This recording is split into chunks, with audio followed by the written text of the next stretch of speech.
Je le disais dans le sommaire, on votait hier en Allemagne dans deux Landes de l'ouest et du sud-ouest du pays, la Rhénanie-Palatinat et le Bade-Wurtemberg, deux Landes qui n'étaient pas gouvernées par la CDU, en tout cas la CDU n'exerçait pas la présidence de la région, mais malgré tout, ce qu'on retient, c'est le mauvais score du parti d'Angela Merkel lors de ces deux scrutins régionaux. Titre explicite, voilà, dans le quotidien Les Échos ce matin, le parti d'Angela Merkel essuie deux défaites régionales historique. Or, vous le savez, les élections fédérales en Allemagne, c'est dans 6 mois, au mois de septembre. Et donc, effectivement, tous les enjeux, tous les scrutins locaux aussi proches de la grande élection nationale sont à regarder de très près. De fait, la CDU n'est plus, en tout cas pour ce qui est du Bade-Wurtemberg, où le président est vert, n'est plus assuré de participer à une coalition dans ce land-là. Et puis en Rhénanie-Palatinat, où là, c'était le SPD qui dominait, il dominera toujours, mais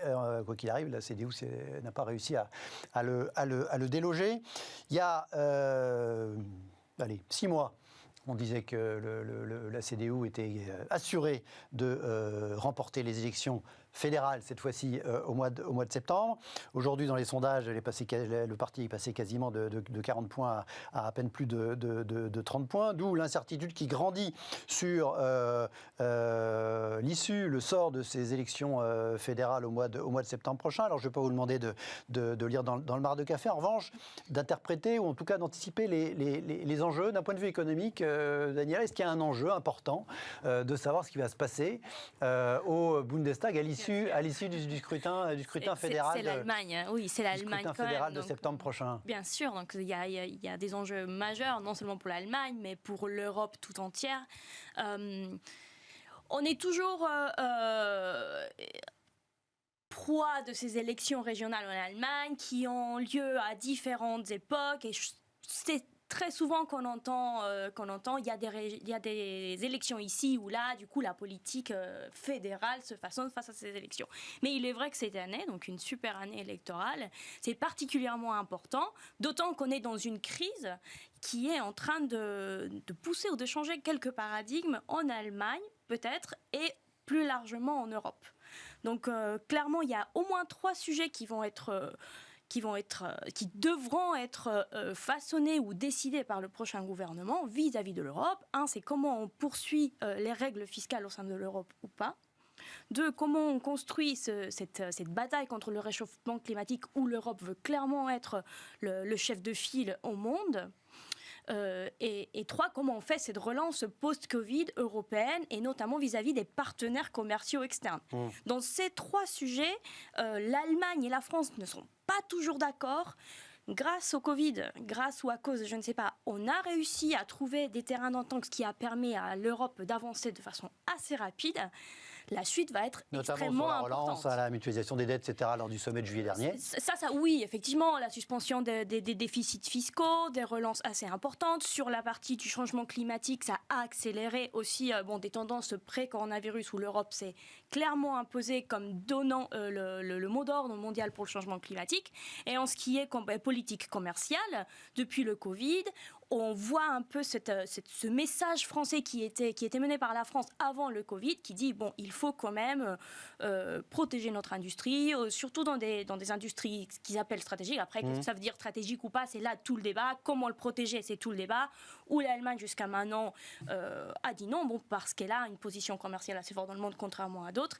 Et là, on voit un petit peu un changement. Donc, le prochain gouvernement allemand va devoir être au rendez-vous de ces questions et sera vraiment celui qui dira oui ou non et dans quelle direction on va, parce que c'est quand même l'Allemagne.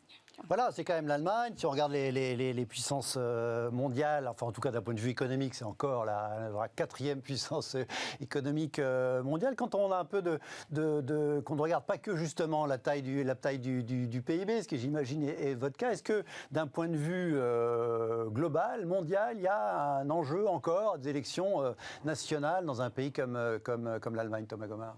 Très certainement, à mon avis, il y a 2 choses à dire. La première, c'est la lecture qu'on peut avoir de ces résultats. C'est effectivement le recul.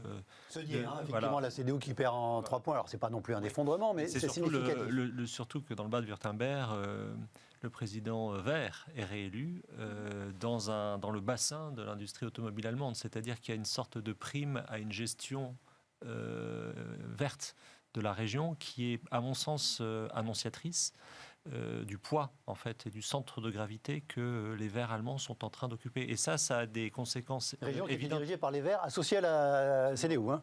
Mais ce qui est à mon avis important, c'est effectivement l'influence de cet électorat vert en Allemagne d'une part et au-delà ensuite sur ce qu'on appelle le Green Deal, qui est quand même la feuille de route de la nouvelle Commission européenne. Et en ce sens, il y a des effets de taille, c'est-à-dire que l'Allemagne, c'est à peu près un tiers de la zone euro, et surtout, c'est un pays qui donne le là pour l'Union européenne dans son ensemble, en particulier dans la dimension environnementale. Et ensuite, sur un plan plus global, l'Allemagne, c'est une sorte d'équidistance assez bien trouvée par Angela Merkel entre Washington pour tout ce qui a trait aux questions de sécurité dans le cadre de l'OTAN et entre Pékin pour tout ce qui a trait à son modèle exportateur. Et en fait, les 4 mandats d'Angela Merkel, c'est d'avoir réussi à maintenir cette équidistance entre Pékin et Washington. Et la grande question pour son successeur, quel qu'il soit, c'est est-ce qu'il va rester dans cet équilibre. Et est-ce qu'on sait a priori si entre une Allemagne qui resterait avec une coalition autour de la CDU, même si peut-être les Verts, effectivement comme dans le bas de Vitterberg, en tout cas c'est ce qu'on imaginait il y a encore quelques semaines, pourraient en faire partie, et une coalition autour des Verts, peut-être plutôt côté gauche avec le SPD, est-ce qu'on sait a priori aujourd'hui si ça changerait des choses, si j'utilisais le terme d'enjeu, est-ce qu'effectivement l'enjeu entre le basculement d'un côté ou de l'autre existe? Il y a des grosses divergences sur ces sujets, puisque on a évoqué plusieurs. On a des Verts en Allemagne qui sont, je dirais, qu'on décrit plus réalistes que les nôtres, voilà, enfin, comme on dit en général. Sur un certain nombre de questions, en particulier les questions géoéconomiques et géopolitiques. Maintenant, ça donnerait quand même une orientation très, très nette. Et ça, à mon avis, accentuerait la volonté de l'Allemagne d'avoir une position de leadership sur le Green Deal, ce qui est déjà le cas. Et un gouvernement possiblement avec le SPD demain. Alors il ne faut pas oublier que toutes les réformes allemandes ont été faites par le SPD de Gerhard Schröder, avant même Angela Merkel, enfin en tout cas les principales. Ça changerait la donne, c'est de nature à bouleverser les choses par rapport aux enjeux, aux thématiques, les 3 que vous évoquiez tout à l'heure, selon vous. Bon, du point de vue du Green Deal, je pense que c'est très bien expliqué. Du point de vue commercial, peut-être pas. C'est-à-dire que les relations commerciales sont menées par l'Allemagne, mais sont quand même décidées au niveau européen. Et je pense que ça dépendra beaucoup aussi de ce que font les autres, donc ce que font les États-Unis, la Chine, avec une espèce d'apaisement de tensions commerciales, même si elles restent quand même très très latentes. Trump est parti, mais les tensions commerciales entre la Chine et les États-Unis restent latentes. Et l'Europe, là, il y a un moment où il faudra qu'elle prenne des décisions. Et vis-à-vis de ce qui sont les règles fiscales au niveau de la Commission européenne, c'est difficile à dire parce que ça reste quand même des enjeux politiques pour l'Allemagne. Et probablement que le SPD et les Verts ont une approche peut-être un peu plus pragmatique de ces règles budgétaires, donc d'un déficit qui soit un peu plus pragmatique. Par exemple, si c'est un déficit pour faire de l'innovation, de l'investissement, c'est peut-être plus acceptable que les règles très strictes que suit l'Allemagne. Par contre, même si politiquement ils sont plus enclins à ça, je ne suis pas sûre que la population allemande soit plus encline à ça. Et si ce n'est pas le cas, on verra pas... ce sera compliqué quand même d'avoir un changement de paradigme. Juste pour donner un exemple, un des bras droits d'Angela Merkel a mentionné ou a suggéré que la politique très stricte de déficit zéro de l'Allemagne devrait être revue. Bon, là, il s'est essuyé beaucoup de critiques au sein même de son parti politique et il s'est retrouvé affaibli. Donc je ne suis pas sûre que la population allemande soit prête à faire ce pas, mais à voir, ça reste à voir. Et puis comme toujours, il faut toujours faire attention, on va en tirer des plans sur la comète. Il y a les élections régionales et puis il y a les élections nationales. Les électeurs allemands comme les autres sont capables effectivement d'adapter leur vote aussi en fonction des enjeux. Allez, on quitte l'Allemagne tout de suite. On va s'intéresser au face-à-face fondamental entre les États-Unis et la Chine.